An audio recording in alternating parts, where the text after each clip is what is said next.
and welcome to Conservative Roundtable. I'm Marianne Collins-King, your host for this evening, and thank you for joining us. The intention of Conservative Roundtable is to create a safe forum for those with a conservative view, to allow an opportunity to share analysis and insights in reference to America today. We will focus upon issues that matter to American citizens. Our guests include leaders that will address public policy, political constituencies, and conservative citizens that are concerned about our nation. We have a great lineup of guests for you today, and they include Jeremy Pearce, a local businessman who is running for Fresno City Council, District 6, Joe Pruzzo, Executive Director of Castle Air Museum in Atwater, California, and Paul Chabot, a professor and war veteran who is running for Congress in District 31 in California.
I believe in the power of millions of courageous conservatives rising up to reignite the promise of America.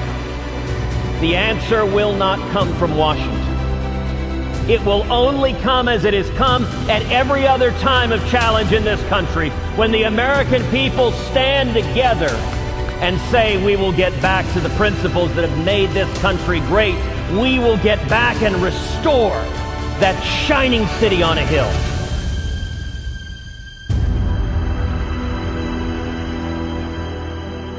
CentralValleyTalk.com. Hello and welcome back to Conservative Roundtable. I am Marianne Collins-King, and our first guest this evening is Jeremy Pearce. Hi. See it? It's great to have you here this evening, Great to be Jeremy. here. Thank you for inviting me. I'm going to quickly edify Jeremy. Jeremy is a successful business owner, a father, a husband, and a concerned citizen of Fresno, California. Therefore, with that concern, he has made the decision to run for the District 6 position on the Fresno City Council. So, Jeremy, why don't you go ahead and share with us a little bit about you? Sure. A lot of folks in this area know me as Jeremy Elvis Pearce. Been an entertainer. I've been an entertainer since I was 8 years old. Little kid. Did it for my third grade talent show. Great. And did blue suede shoes. My mom spray painted my hair black. Mm-hmm. And fell in love with entertaining. If you're an entertainer, it's kind of in your blood. You're kind of born an entertainer. You're creative. Yeah, But did it all through high school, all through college. Got a degree in political science, but was doing the Elvis shows all the time. Out of college, got a degree in a job in a congressional office. Still doing Elvis shows, and 5 shows a month turned into 10. Great. Turned into 20. Very successful. And now a passion had turned into a business. And so went about turning it into a business, and getting an employee and just starting that small business up. And now we've done 4,000 Elva shows. Wow. Never missed a show. Wow. Very in impressive. 4,000 shows. And so that's how most people know me. But yeah, degree in political science, worked in a congressional office, worked local jobs in ag, started my own business. So I've done a little bit of everything in my life so far. That's fantastic. So what has led you to desire to run for local politics here in Fresno? The biggest thing for me is that I've lived in the same home in District 6 for the last 14 years, and the neighborhood has changed in the last couple of years in particular. In what way? More vagrancy, more crime, vehicle burglaries. Okay. My car's been burglarized. My friend came from out of town. His was. The lady across the street from me, they spray painted gang stuff on the side of her house. Northeast Fresno. Okay. And so, yeah, big change. Now, when we talk about Northeast Fresno, it's a vast, large area. Would you share with our viewers specifically the parameters of Northeast Fresno? Yeah, District 6 is Blackstone to Willow, Bullard to Copper. Okay. So that's it's a big district. So copper meaning Friant copper, or how? We're basically where Fresno ends to the north. Okay. As far north as Fresno goes, that's the northern boundary. Okay. So you had discussed the issues as far as vagrancy and the safety issues really are a concern in that particular area now, because I don't remember for a period of time to where they've come to light, and it's been more so than ever. Yeah. So with that being said, what would you say is your main platform as far as being a contender in District 6? On the issue of vagrancy, or in general? In general. Yeah.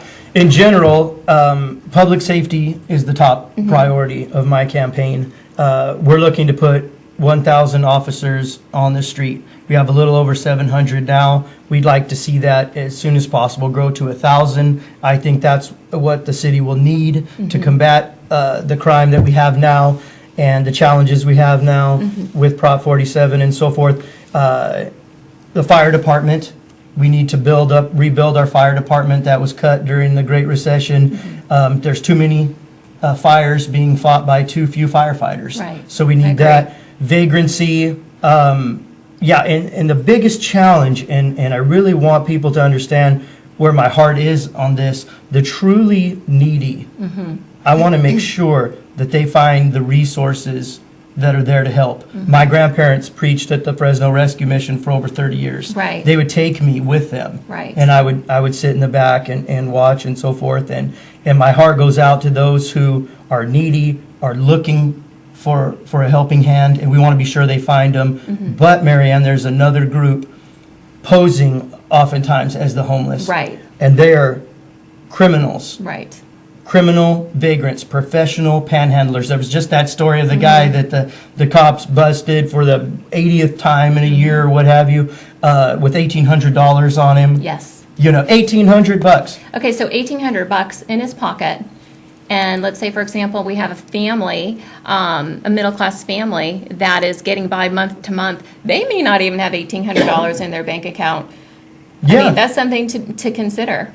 No, it makes the citizenry sick. Right. To see something like that. Not only to see him with $1,800, but to hear how many times he's been arrested and what a waste of resources it is to arrest and rearrest this guy over and over and over. It's frustrating to the police. It's frustrating to the citizens. But people really need to understand you're not helping the problem. And That's the police true. department said over and over, you're not helping the problem when you give them money. And so what that comes down to, based on what I'm hearing from you and others, other colleagues that I know in the area, that's something that we consider toxic charity. Yeah. And when we look at toxic charity, we have individuals, as you had indicated, they're okay being a criminal. They're okay being out there dealing drugs, being high all day long, because guess what? The nice Christian folks down the street, they're going to feed us all day long. Yeah. So why would they want to change? So it comes down to, what are we going to do as far as changing that mindset? Because literally what's happening is it's taking away from, say, for example, small business owners And as you know, downtown, small business owners are saying, why in the world do I even want to open business here downtown when I have these vagrants in the area, these criminals in the area, and they are practicing what we call toxic charity. So what do you think we should do as far as, let's say, for example, as a city council member, working amongst the council, as far as a community, to really change the mindset? Well, just a public campaign of please don't give money to start with. That's a good point. You're not doing a good thing. It feels good. It's easy to roll down the window. Oh, there's $10, but all that's doing is now you don't have your $10. That's right. And you've made sure that they stay in the addicted position that they're in. So it's really a terrible thing to do. Give to organized charities. Volunteer at the Poverello House. Yes. Something tangible that will help the people who know exactly how to help with the problem, rather than giving money that's going to almost certainly feed an addiction. That's right. And you talked about downtown, and yeah, whether you have Fulton Mall, you can walk. Whether you have a Fulton Mall, you can drive. You know, if people feel unsafe or if it's unclean, they're not coming down, whether it's a drivable, walkable, what have you. It needs to be safe and clean, not only downtown, but Fresno in general. And that's what we want to get back to, is a Fresno that's safe and clean. That's right. So in hearing that, that is really a great opportunity for the council to come to, how can I say, meetings of the mind to really work on that issue, because it's been ongoing for several decades. Now, getting back to the council itself, for many years, people who have lived here, they recognize that there is sometimes a bit of a challenge between the city council and the county. There's difference of opinion. They may or may not agree, mostly not agree. Yeah. So if you were a council member, what steps and what measures would you take in order to, how shall I say, create more of a collaborative approach with the county supervisors? Yeah, that right there is a challenge that I've just started to work on, and everyone's getting me up to speed as far as duplication of services, and everyone, it's kind of, this is my territory. That's right. And it's going to take a lot more of being in there and finding out exactly what we can do, because you hear one thing one day and then somebody tells you something completely different. Correct. So as a first-time candidate, as far as exactly what we can do to work more efficiently, I need to look more into it and figure out those ways that we can go about that. And therefore, with that union and that collaboration, that's going to create more unity within the city. Because when we hear various stories of the Fresno Bee or other entities that are delivering this information, as a citizen and as a community member, I'm thinking, you know, we vote to have these people in office so that they can hear our voice, so they can move forward with the issues that are important. We do not want to hear about the fact that, well, the county says this and the city says this. Yeah. It's time for more collaboration so that we can really focus upon, okay, this is what needs to be done. And that frustrates the citizens also, Right. if it's a matter of territory versus a matter of what's best, what's most efficient. Well, they don't want to hear about that. the citizen's voice. Yeah. And I feel that sometimes that's forgotten. Yeah. So what are you going to do in reference to supporting the voice of the citizens in District 6? Well, what I would do to support their voice in all things is find the most efficient route and using taxpayers' money most efficiently. That's what we really want to work on outside of public safety, is being a watchful eye on the taxpayers' money. That's right. City government should be doing a few things only and doing them well and staying out of everything else, because if you back risky deals, if you do things that you shouldn't do, now there's no money to fill that pothole. Correct. Now there's no money to add to police and fire. There's no street light repairs because a politician got a bright idea that is almost always not a bright idea. And a lot of times that comes down to an allocation of funds to, like, for example, let's talk about 47, Prop 47. Would you like to elaborate on that a little bit for the viewers so they have a better understanding? Absolutely. Prop 47 dropped a lot of what were felonies to misdemeanors.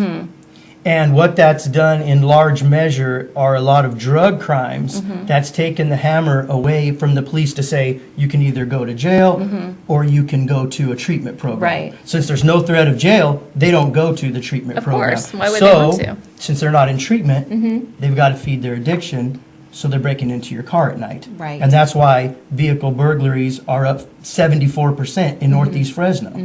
The good news... Which is unacceptable. Absolutely unacceptable. I saw a guy the other night with my own eyes, my wife and I, checking cars to see if they were unlocked. Right there, no shame. Just, I mean, why not? The entitlement. Why not? I can do it. Nothing's going to happen to me. That's right.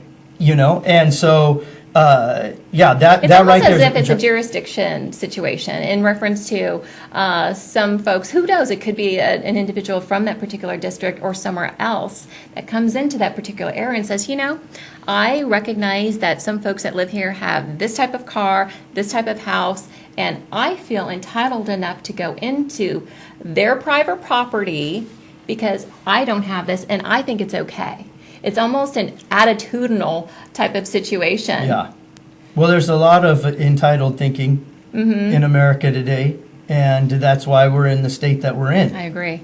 And so, yeah, but Prop 47, the good news for Fresno, and for those of you watching, is there's so many people always want to put Fresno down, Yeah.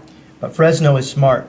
We turned back Prop 47 by 10 points, Fresno County did, while the rest of the state forced it on us. And that happens so often, that Fresno voters know better, but the state forces it on us. We're an island of reality, True. in a state of insanity. Fresno, be proud of yourself. We are Fresno smart. Excellent. A few more questions. So what sets you apart from your opponents for this particular? Sure. All three of us are Republicans. Yes, Northeast Fresno is a Republican Conservative view, area. so this is a Yeah. positive. I think that I'm the conservative in the race. Okay. And yeah, Gary Bredefeld, he's back in the race. He was on the council before. He, you know, I like Gary. I think Gary's a nice guy, but I don't think that he was a good watchdog on the taxpayers' money. And so yeah, and he's run for different things. Ran for mayor. He was in this race. He was out of the race. He's back in the race. So you've got a career politician or somebody that would like to be kind of a self-described lobbyist, and then a small business person that's also worked in a government office and knows that also. And so I think I bring a little bit of everything as far as what I've done in my life. Right. And yeah, but being the conservative in the race, watching out for the taxpayers' dollars, and focusing on public safety. You'll never hear an interview throughout this whole campaign where I don't talk about public safety. Excellent. Okay. As a reminder to our viewers, there are a few days left to file for the run of City Council in this particular capacity. And when is that going to be? Because we never know if there's going to be one more person who's going to decide to run. Yeah, I think it's in March actually that Okay. the filing window actually closes. Okay, very And good. so it's a little crowded already, That's but right. it's not too late. But I'll have to say it's going to be an exciting race. Absolutely. And you're all very strong candidates. And Jeremy, we want to say thank you so much for being on our show this evening. Thank you. We wish you the very best. I appreciate and you having me. we're going to be tracking to see how well you're doing. Absolutely. Thank you so we much. wish you the best. Thank you very much.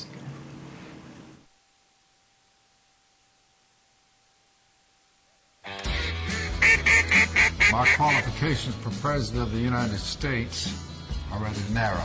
Is he or she godly? Does he or she love us? Can he or she do the job? And finally, would they kill a duck and put him in a pot and make him a good duck gumbo? I've looked at the candidates. Ted Cruz is my man. He fits the bill. He's godly. He loves us. He's the man for the job, and he will go duck hunting, because today we're going. Ted Cruz is my man. I'm voting for him. Cruz, the reason we're going to vote for you, all of us, is because you're one of us, my man. That's why we're voting for you. It's now or never.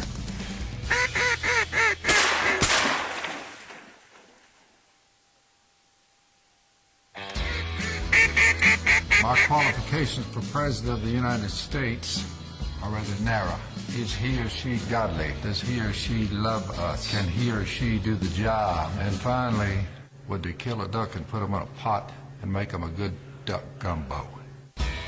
I've looked at the candidates. Ted Cruz is my man. He fits the bill. He's godly. He loves us. He's the man for the job, and he will go duck hunting, because today we're going. Ted Cruz is my man. I'm voting for him. Cruz, the reason we're going to vote for you, all of us, is because you're one of us, my man. That's why we're voting for you. It's now or never.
I believe in the power of millions of courageous conservatives rising up to reignite the promise of America.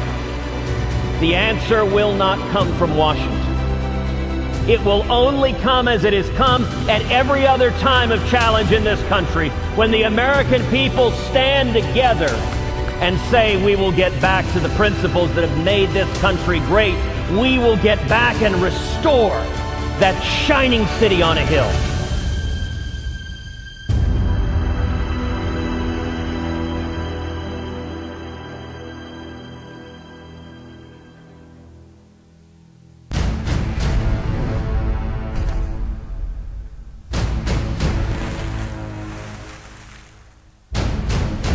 I understand that when the mainstream media covers immigration, it doesn't often see it as an economic issue.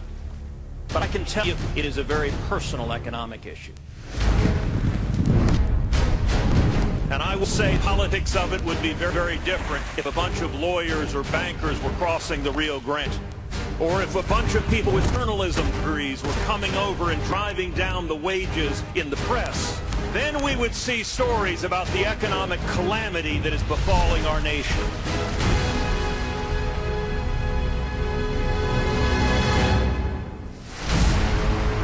If I'm elected president, we will triple the Border Patrol. We will build a wall that works. We will secure the border. I'm Ted Cruz, and I approve this message. CentralValleyTalk.com. Hello and welcome back to Conservative Roundtable. I am Marianne Collins-King. I just have a prescription for our conservative viewers prior to the election of president in 2016. A few things to consider. Consider reading the Constitution of the United States. And how about the Declaration of Independence? That's an excellent read in reference to the focus on the issues of jurisdiction. Now, jurisdiction is really important because we need to recognize that Congress, they are the ones who make the laws, not the president. So keep that in mind. And then my next prescription as far as reading material, take a look at Articles 1, 2, and 3. So by reading Constitution, Declaration of Independence, Articles 1, 2, and 3, read through them and see how the next president and or candidates align in reference to each of these very, very important articles for the United States.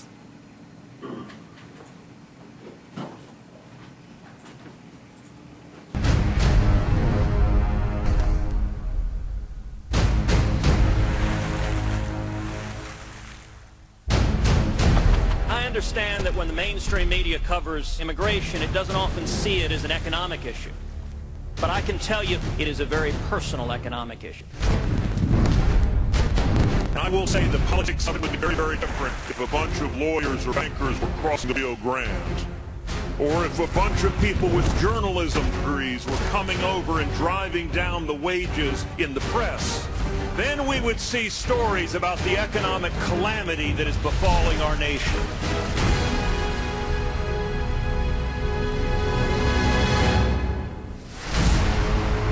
If I'm elected president, we will triple the Border Patrol. We will build a wall that works. We will secure the border. I'm Ted Cruz, and I approve this message.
I believe in the power of millions of courageous conservatives rising up to reignite the promise of America. The answer will not come from Washington. It will only come as it has come at every other time of challenge in this country, when the American people stand together and say we will get back to the principles that have made this country great. We will get back and restore that shining city on a hill.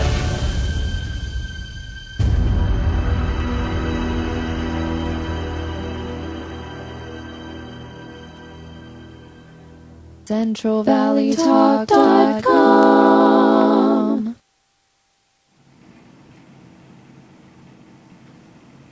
Hello and welcome back to Conservative Roundtable. I am Marianne Collins-King.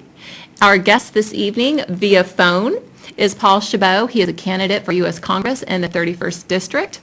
A few words in reference to Mr. Chabot. Actually, we should call him Dr. Chabot. Paul is a husband. He is a father of 4 children. He is a professor in teaching American government at California Baptist University. He is a war veteran in Iraq. Thank you for your service, Paul. He is a founder of several nonprofit organizations that promote American values.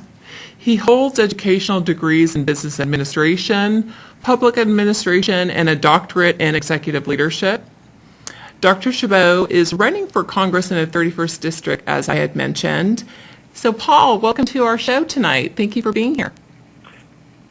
You bet. Thanks for having me, and thanks for all the work that you're doing. I think it's critical that people hear about the messages and the values of what we stand for. And so thank you for being on the front lines communicating that across the airwaves.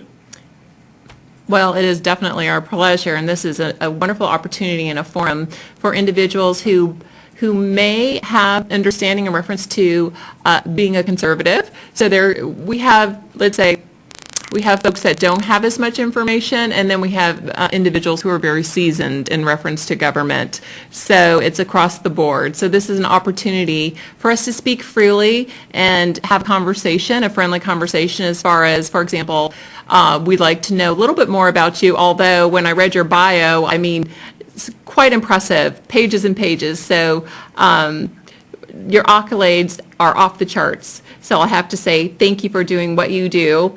But in reference to running for Congress in the 31st District, would you share with us what your main platform is? Sure. And what was that last part of your question? Did you say makeup?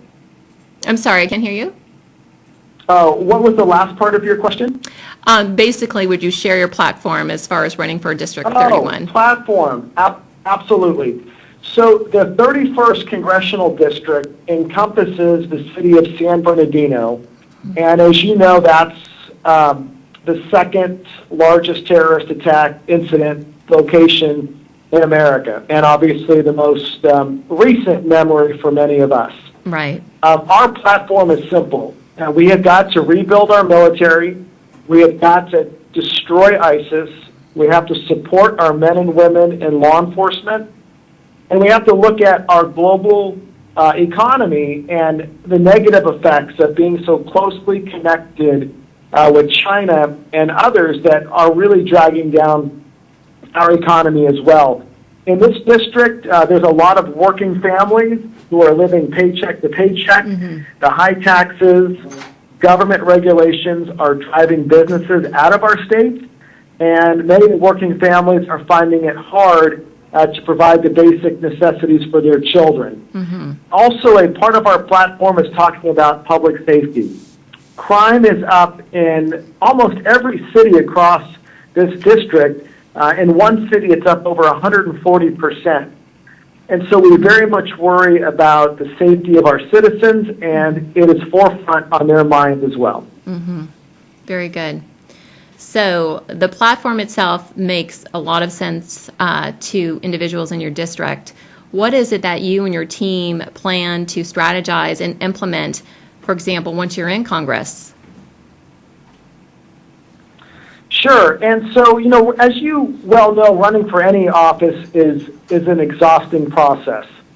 And running for Congress is very much different in a sense of running for local office. In Congress, you're running, and then unfortunately you're running again in 2 years, but during those 2 years, many members of Congress are finding themselves spending so much time having to raise money just to be able to run again. And what I have witnessed is a dysfunction in how this process works. I would very much favor maybe a process of extending it instead of 2 years to potentially 4 years, and trying to end a lot of the special interest money that so many members of Congress consistently look for to help fill their campaign coffers, which they need to help fight to get reelected every 2 years.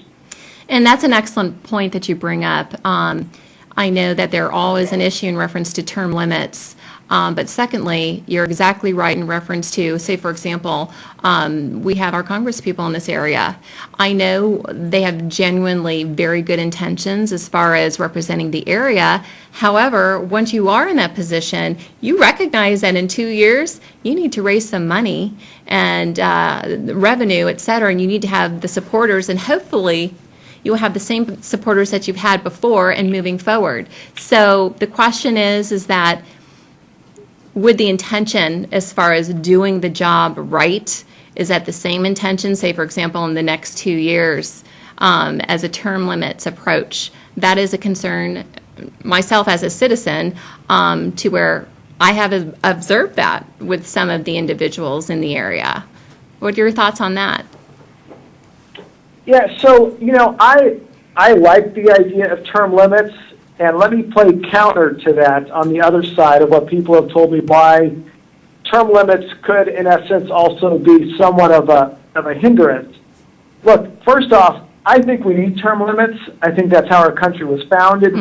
George Washington and others never anticipated people to be career politicians. They were supposed to go to D.C., do some time, do some good work for the country, but then go back to their farms. Exactly. And that's not happening today. There is no farm to go back to. Many are becoming lobbyists within the Beltway, having significant influence. So I would be very much in favor of term limits, and I would also be very much in favor of increasing the amount of the length of a term instead of 2 years to 4 years for Congress, and maybe saying no more than 3 or 4 terms. The Senate is a much easier animal to look at because they are elected for a 6-year term, and maybe we could look at, say, no more than 2 terms or 3 terms. Gosh, that's even a lot of time. But something has to change, and it would be a dramatic change. It would be a major constitutional change. But honestly, I think we have no other choice if we are going to fix the system, which I believe everybody today thinks is completely broken. I hear you. I'd like to touch on the fact that we had, what was it, the 6th GOP debate last week? Sure. In reference to that, what are your thoughts on some of the forerunners in reference to this race for the president? And what I would like to do, I will state the name, and if in about 2 or 3 words, share with me your thoughts on this particular candidate. Okay. So, Cruz. Passionate, focused, constitutional. Trump. Very fibrose, energetic, and doggone determined. Very much so. Rubio. I would say poised, knowledgeable of international issues, and young. And Christie. Christie, boy, you never know what's going to come out of Christie's mouth, so True. I enjoy watching his passion for the job, and I enjoy watching him take on the stage aside from Trump and the others. For Christie, I genuinely appreciate his knowledge of the legal background, him being a prosecutor. I think he would do very well taking on the legal issues that Hillary is dealing with today on a debate stage. Now, another contender in the other major party is Mr. Sanders. What are your thoughts in reference to Mr. Sanders and how he's actually reaching out to our youth? It's fascinating. Look, I don't support any really of Sanders' views, but what I do appreciate about him is his honesty. But that honesty of what he believes in is quite scary. So I think he's a very nice person to sit down and have a cup of coffee with. But his worldview, his national view, his view about how America should be is not America. That is a socialistic view. And so I think, and honestly, he is doing very well in the polls. If you were to have a hypothetical matchup of Bernie Sanders and anybody on the Republican side, it's going to be a socialist versus a capitalist. Right. In the United States of America, to imagine that on a presidential ticket. I'm sure our founding fathers are scratching their heads right now in reference to some of the candidates that we have to listen to and potentially become a president of the United States. So with that being said, I'm sorry, go ahead. Oh, I was going to say you're right. But here's what else I think we need to accept is we as a Republican Party have failed in many ways to reach out to the youth in this country or to reach out to even veterans or to reach out to a lot of different groups. And it frustrates me because I look at a lot of these youth that make them follow a Bernie Sanders Well, Bernie Sanders is talking about issues that youth care about, but the solutions that he's offering are completely off the charts. True. I have yet to see the Republican Party do a very good job of reaching in to the blue-collar Republicans, the working Republicans. I just feel like we have too much of an elitist circle still strangling our party, but Donald Trump and others are kind of shattering that glass ceiling and making us rethink our party and our outreach. Okay. Final thoughts, Paul. You're running for the 31st District for Congress. What are the last few words that you'd like to share with our viewers this evening? You know, absolutely. Races are expensive, and we're blessed to have donors from 41 states across this beautiful country. But we encourage people to visit our website, which is voteforavet.com, and to please make any contribution that one can. We take those dollars, and it goes right out into our grassroots campaign of knocking on doors, providing literature, and phone banking and everything that matters to win a grassroots campaign. Very good. Thank you so much, Paul. We wish you the very best in your run, and we look forward to hearing from you. Have a nice evening. Thanks so much. Take care. God bless you as well. Bye-bye.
I believe in the power of millions of courageous conservatives rising up to reignite the promise of America. The answer will not come from Washington. It will only come as it has come at every other time of challenge in this country, when the American people stand together and say we will get back to the principles that have made this country great. We will get back and restore that shining city on a hill.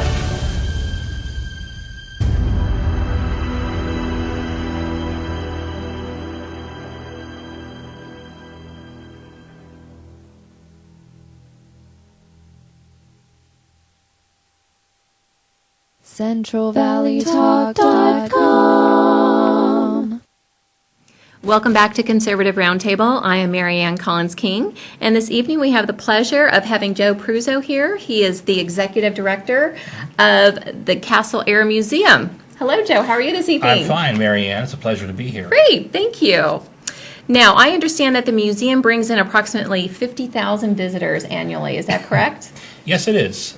We bring in 50,000 visitors annually from throughout the world, not only the Valley and in our backyard, but a good 30% of our visitorship is from abroad. Excellent. So it is a very From abroad, how did they hear about the Castle Air Museum? Well, a lot of them are aircraft aficionados, history buffs, right. But it's through the website and things of that nature, a lot of social media, and of course our website and what we do in advertising in different publications. Excellent. Yeah. So before we really dive into talking more about Castle Air Museum, tell us a little bit about you And what was your journey and your path to bring you to becoming the executive director at the museum? Gosh, my journey and path, basically I'm a fellow alumni, Live Oak High. And, we both attended Live Oak High School in Morgan Hill. Yes, different time, however. Yes, well, pretty close.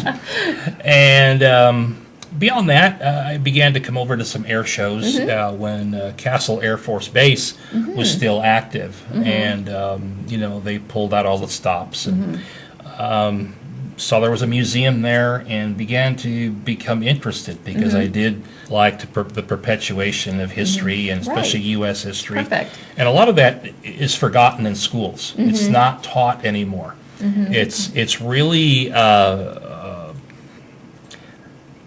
disturbing to some degree when the school children come out, even high school, and they don't know what Pearl Harbor is. They have no idea what's Vietnam. And when they become educated on that a little bit by veterans who were docents and tour guides, or by the staff, they really become engaged as to, gee, that really happened. Did this really happen? Was this really an Air Force base? So, and basically I began in the late 80s coming over from my hometown, our Morgan hometown, Hill. Morgan Hill. California. Yeah. Go Acorns. Yeah, go Acorns, Yeah, that's well, right, yeah. Our high school was Live Oak High School. Right, our mascot was the Acorn. So, But CCS champs, right? That's right. And We've when got a you lot to crow graduated, about there. that's football. So, yes, a very good team, very good program. That's right. So basically, I became just a volunteer. I would Great. come over and work events. It's a good way to start. Absolutely. When I started, there were maybe 25 or 30 airplanes, and the parking lot was still sand. Now, what So- type of airplanes? Because I'm The- sure the from collection- then to now, right. it has really The transitioned. collection, they had some World War II airplanes, Okay. some Vietnam. Like but B-17s? B-17s, B-20, excuse me, not a B-24 yet, but the B-25, like the Doolittle Raid, that type of airplane, B-29, and of course a couple of the B-52, of course, and the Right. Vulcan bomber, and but really I saw this potential, and of course I had this dream of mine when I was in high school, or before that, actually, grade school, and that was St. Catherine's. I remember St. So Catherine's. it was the paper had to be I search Yeah. for a dream of a lifetime, and in this was about making it a museum and having all these old planes and not going to be pots and pans, Right. because that's what happened after World War II. Exactly. The vast majority of those fleets became, pots and pans They're within about recycled 2 years. in Right, sorts, right. They were yes. melted down into ingots.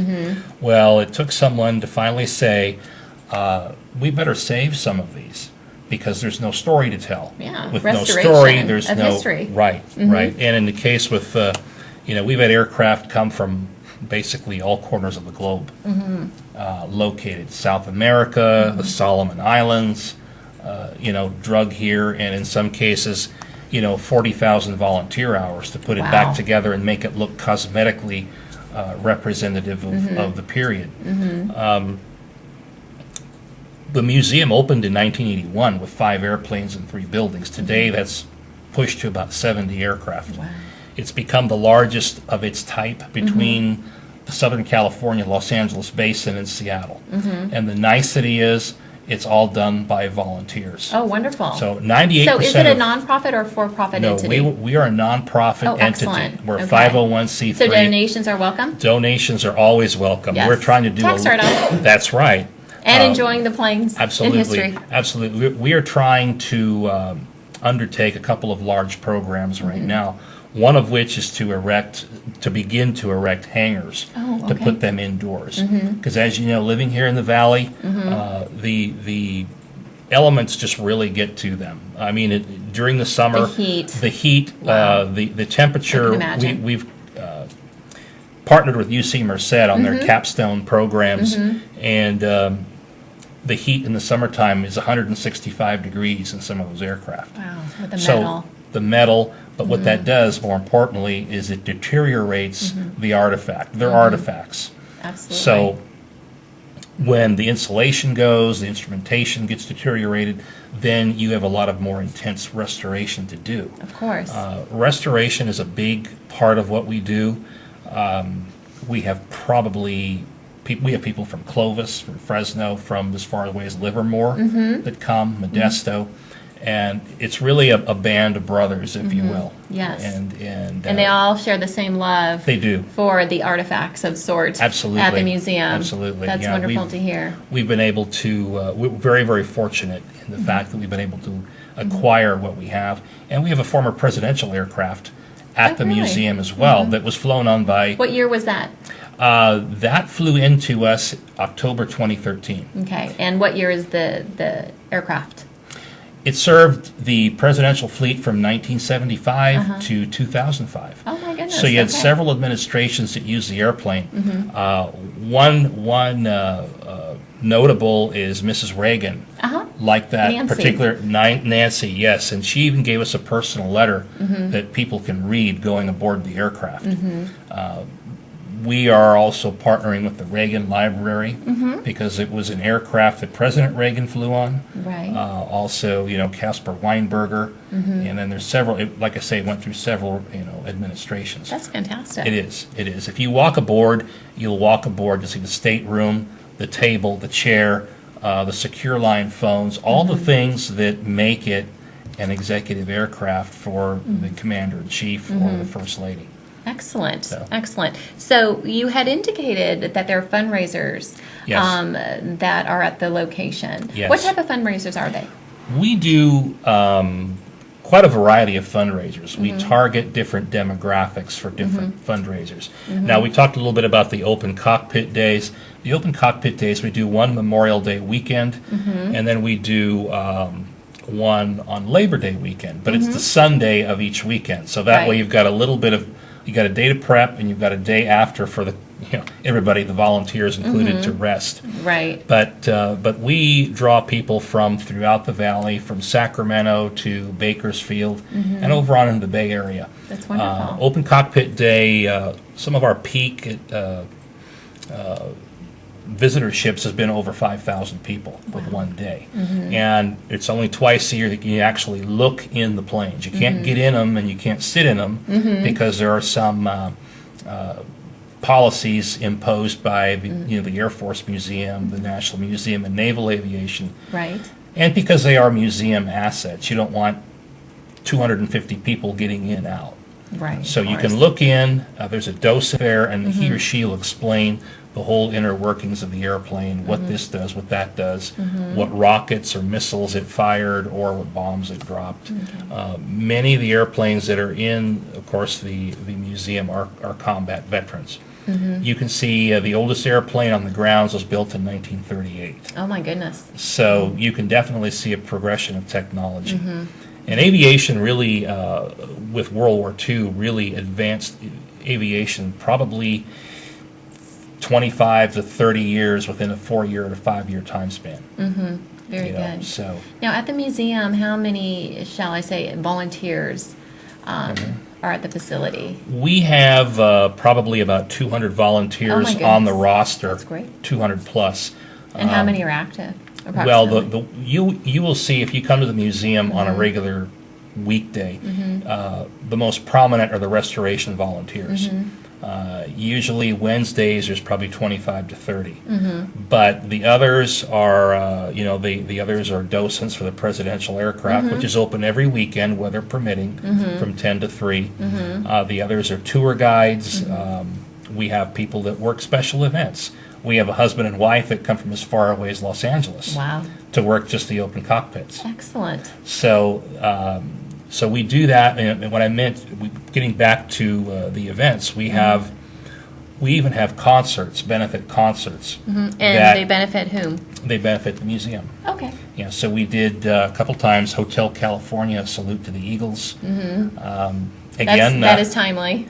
Very timely, especially with the passing. God bless of, Glenn Fry. Glenn Fry, yeah, Yes. I was shocked. Yeah, we all are. Matter of fact, the leader of that band is related to the one of the people that works for the city of Morgan Hill. So oh my goodness! It's again a tie-in, But we've done that. We've done comedy. We're now, and it doesn't have to be in Merced. It can be in Fresno, Sure. wherever it may be. Again, it attracts a different demographic. Right. You're not expecting a family of 4 to go to that. Right. We do a dinner dance, which is out on the flight line. It'll be May 21st. And what they'll do is where the honor flight departs from Castle Airport, they're going to park, I think, a good number of vintage aircraft around there. They'll have a big band orchestra called 3 O'Clock Jump from Alameda. Oh, good. A group of ladies, a tribute to the Andrews sisters, and a Bob Hope impersonator from Vegas. Well, sounds like you have the entertainment there. We do. So are you basically saying get out to Castle Air I Museum am. for a good show? Absolutely, because believe it or not, Marianne, there are many people, even in Merced and Atwater, and of course in the environs of the Yes. San Joaquin Valley, who don't even know it's there. And we do Right. a lot of advertising. We do the billboards on 99, and we've got a lot of good supporters in Fresno as well who've given us money, sponsored the billboard. Matter of fact, I want to thank Clausen Motorsports for being a big supporter Excellent. of us. And a matter of fact, if you look through, they showed a fighter airplane down in the desert with a kind of a falcon on the tail. Exactly. The president of Clausen Motorsports actually flew that airplane that will be coming to the museum when he was with the Air Guard here. Excellent. So a lot of tie-in, and we try to replicate everything correctly. Excellent. All right, we're going to wrap this up, but remind us, what are your hours of operation? We are open 10 to 4 every day, weather permitting. And the only days we're closed are Christmas Day, Thanksgiving Day, New Year's Day, and Easter. And I remind everybody to visit our website. And that was my next question. What is your website? It is castleairmuseum.org. castleairmuseum.org. Got it. You bet. Very good. And right before we close, your work with veterans, which is very near and dear to my heart and our conservative viewers as Absolutely. well. Absolutely. A lot of work with them to ensure that they're part of the honor flights. We do. We actually have a couple of World War II veterans left in our ranks. And they're now opening up, I believe, to the Korean War veterans as well. So many of our volunteers are veterans. We have reunions that we host there. We just had a memorial service for a veteran. The family excellent. put it on right near the Blackbird. It's a perfect location. It is. It really is, and it's really an educational experience too. Very good. To see, what it's a tribute to the men and women who designed, built, and flew these in the defense of our freedom. Pretty amazing planes and artifacts, as we call Well, them. yes, they are. Yeah, we're doing a little remodel on the indoor museum that we have. So. Excellent. That's Well, right. Joe, I want to thank you again for visiting with thank us you. this evening. Again, Joe Pruzzo, he is Executive Director at Castle Air Museum. Please make a visit out there to Atwater, California. I know that you'll enjoy it. It is a gem in the community. And thank you again for your visit My and all the pleasure. work that you do. Thank you.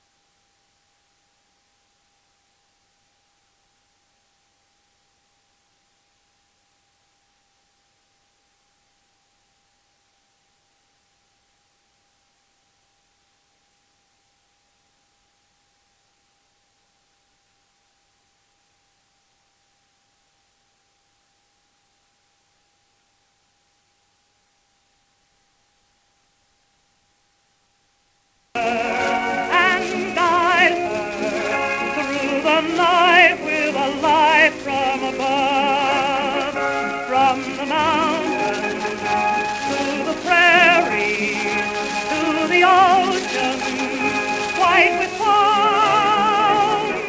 God bless America.